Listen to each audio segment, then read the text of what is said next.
Hey everybody, welcome back to the best U.S. Mint news channel on YouTube. I'm Son of a Silver Stacker. Today's date is the 20th of January, 2025, and in this video we're going to be talking about the Native American dollar that drops a week from tomorrow. But before any of that, if you're new here, don't forget to like, share, comment, and subscribe. We're trying to get to a bazillion subs. It's a mighty big number, actually. I don't know how big that is, but it's got to be ginormous. Also, we're always live, never edited, and always unscripted. Now let's go here to moneymetals.com. Yeah, it looks like everything is, well, in red except gold. Gold up 290 to 27.1790. How many all-time highs will we see this year?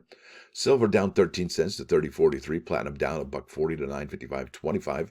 Palladium down 7.25 to 981.60. And Dr. Copper down 2 pennies to 4.34. You're looking at an in-stock American Silver Eagle whose premium is 6.24 for a quantity of 1 through 39. You'll pay 36.67, and they will buy them back for 31.59 each. And they added a little extra here at the bottom about the larger lots being discounted. Now over here to the bullion sales at the United States Mint.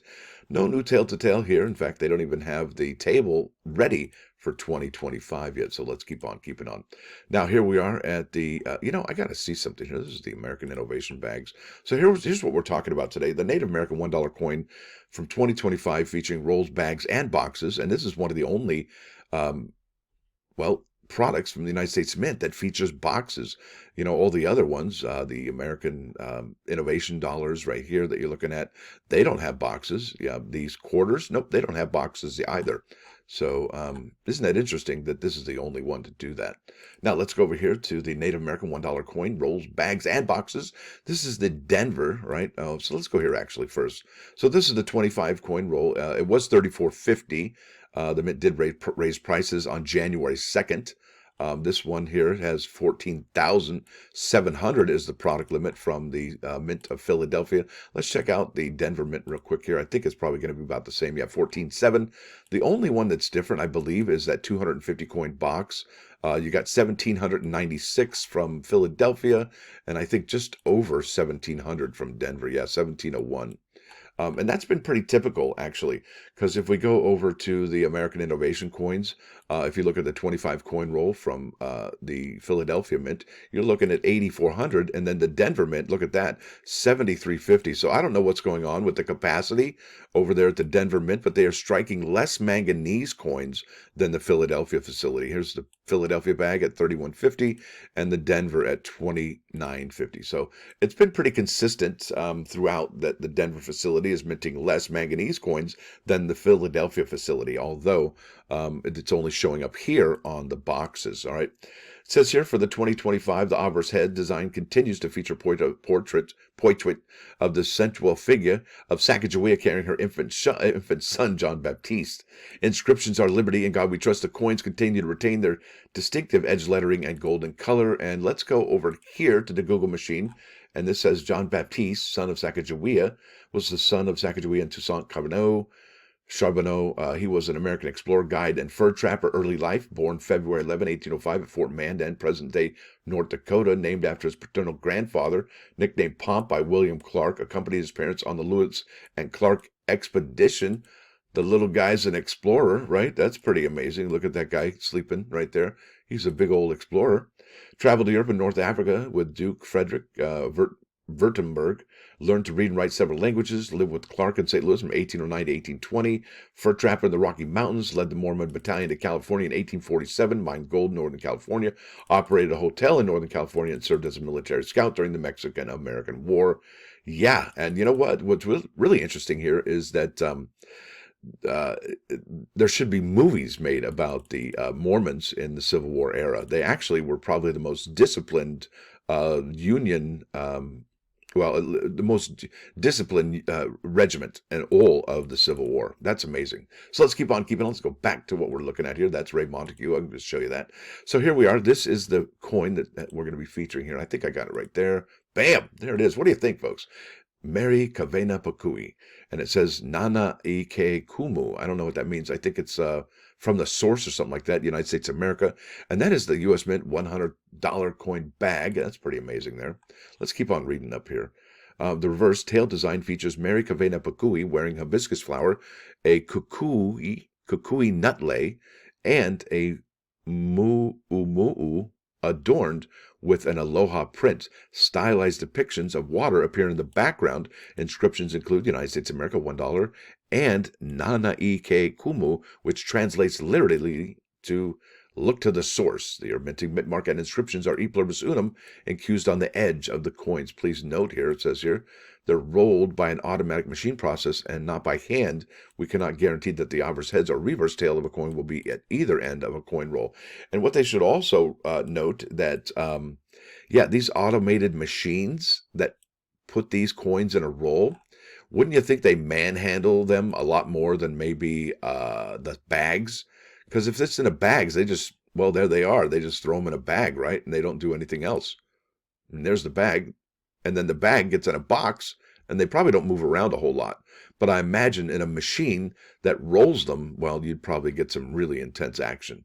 Now, let's keep on keeping on. We're going to find out a little bit more about Mary Kawena Pukui. And I'm totally not going to say that. You can say it. I'm going to leave a link in the description. Should I try it? No way. Mary Abigail Kawena, known as Kawena, was a Hawaiian scholar, author, composer, hula expert, and educator. That's awesome.